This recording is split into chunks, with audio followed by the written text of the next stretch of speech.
tahun 1991 saya berkenalan dengan seorang pria.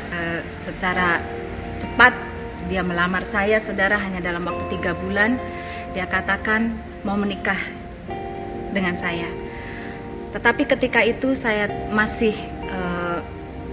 bingung, saudara, karena kami berbeda keyakinan. Saya adalah seorang Muslim dan suami saya, dia seorang anak Tuhan.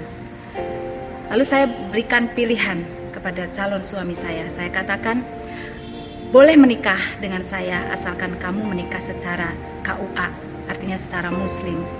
Tetapi hal itu benar-benar saya di luar dugaan karena calon suami saya menolak.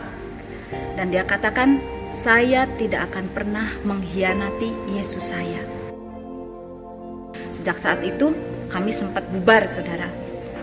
Lalu entah dengan cara Tuhan seperti apa saya tidak mengerti, kami dipertemukan kembali.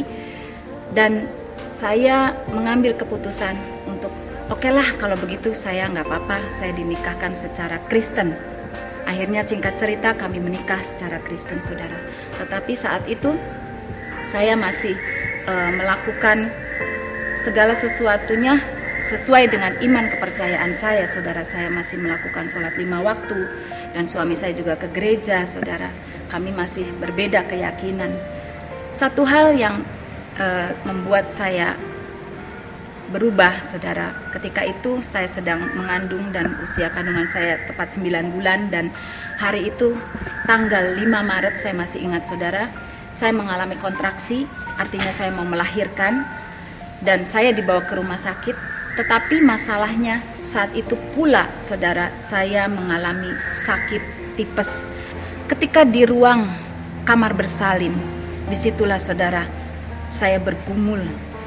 Karena saya merasakan di setengah sadar dan tidak, saudara, saya mengalami sakit yang luar biasa, hendak melahirkan. Di satu sisi juga saya sedang demam dan halusinasi. Saya sempat mendengar percakapan dari suster bahwa yaitu harus operasi, tetapi hasilnya pun 50-50, saudara. Kalau tidak mamahnya, katanya anaknya salah satu yang bisa diselamatkan karena melihat kondisi saya yang tidak memungkinkan untuk melahirkan saat itu. Kemudian saya mengambil satu keputusan.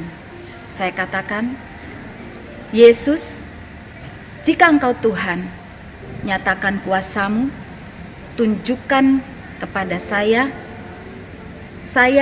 dan anak saya ingin selamat. Tiba-tiba kondisi saya berubah. Saya menjadi kuat, dan sebelum dokter datang, saya sudah melahirkan secara normal. Dan hal itu sangat mengagetkan dokter, bahkan dokter bilang, ini mustahil, katanya gitu. Kemudian yang menjadi titik balik dari kehidupan saya berpikir bahwa Yesus itu benar-benar Tuhan. Ketika itu saya ambil keputusan bahwa saya mau terima Yesus sebagai Tuhan dan Juru Selamat saya dalam kehidupan saya. Satu hal yang saya pegang, saudara, bahwa Tuhan katakan ketika satu orang diselamatkan, seisi rumahnya pun akan diselamatkan. Dan janji Tuhan itu Tuhan genapi di tahun 2004. Adik saya yang begitu menentang kekristenan saya, dia pun bertekuk lutut di hadapan Tuhan. Dia katakan, saya mau terima Yesus karena saya melihat kehidupan kakak saya yang diubahkan. Dan satu lagi, saudara, yang menjadi mujizat yang terbesar lagi dalam hidup saya. Mama saya tahun 2014, dia pun menyerahkan dirinya untuk dibaptis, terima Tuhan sebagai Tuhan dan Juru Selamatnya. Satu hal, saudara, yang saya mau ingatkan kepada Bapak Ibu Saudara yang masih memiliki beban untuk menyelamatkan keluarga saudara. Saudara sudah melihat bagaimana saya menyaksikan hidup saya, keluarga saya diselamatkan. Saudara tidak perlu berkhotbah kepada mereka.